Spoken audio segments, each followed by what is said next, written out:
next question is, if the person, the person I want to marry or I'm getting married to, like, they have deen, they have manners, I'm not really attracted to this person.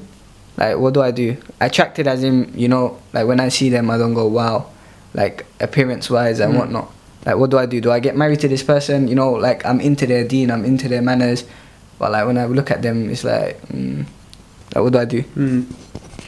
Okay, this is a very good and important question. So look, the thing is, even though the most important thing, I'll talk about it from the angle of the brothers and the sisters, okay?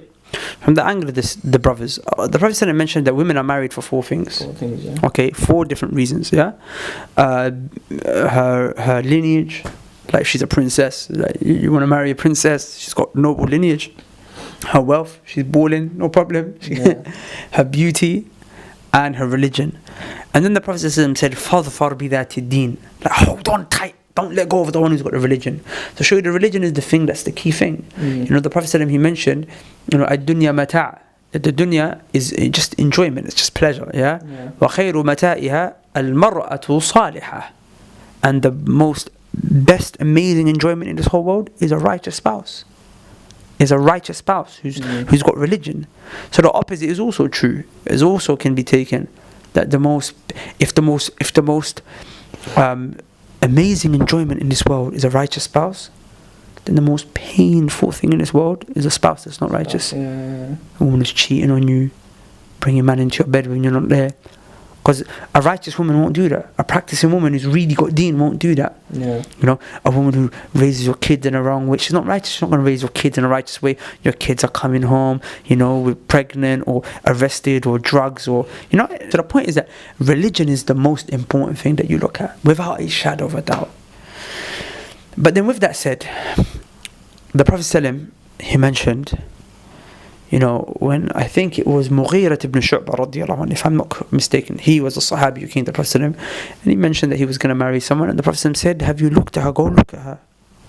He said, "Go look at her," meaning see her.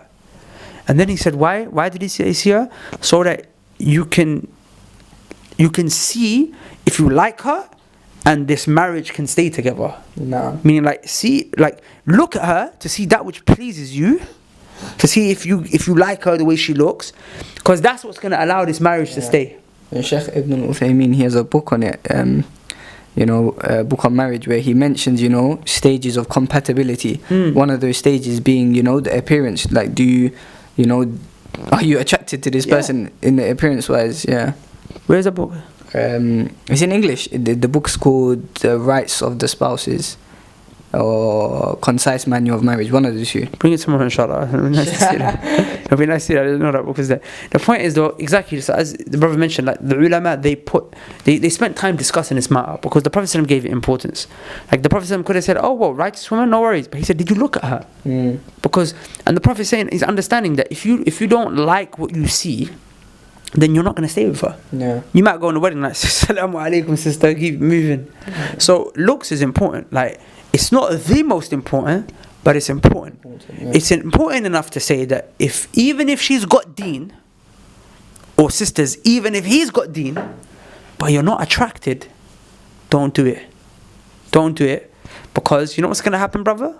If you marry a sister that you're not attracted to, you're going to spend your whole time looking around. You're going to fall into zina. Like, the whole reason you were supposed to get married, or one of the main reasons you're supposed to get married, is so you stop doing haram. You fulfill your desires. So you fulfill your desires, you stop doing haram.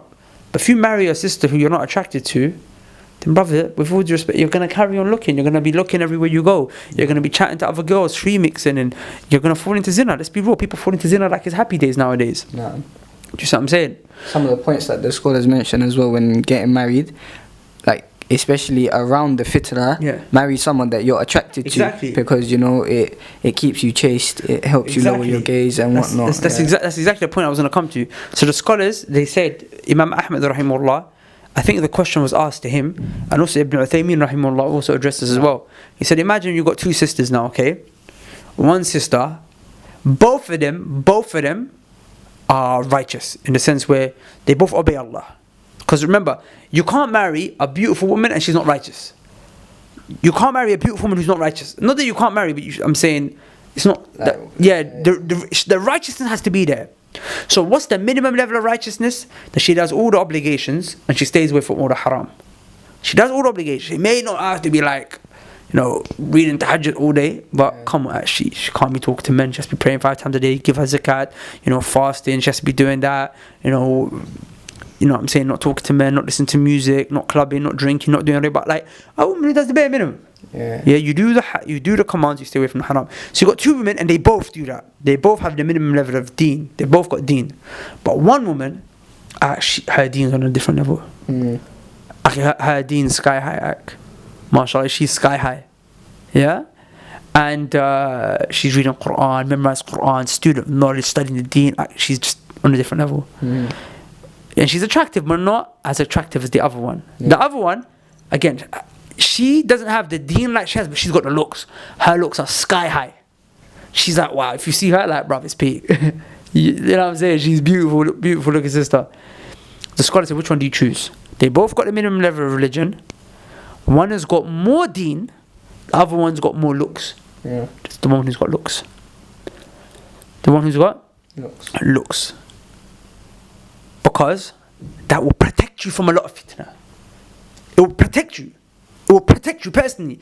Like if you got a woman who's that amazing, like alhamdulillah, you got the deen. The deen is not a problem. But if you had to choose between the extra looks or the extra religion, go for the looks, because that looks is going to help you from looking. It's going to help you from cheating. It's going to make you more fulfilled in the long term.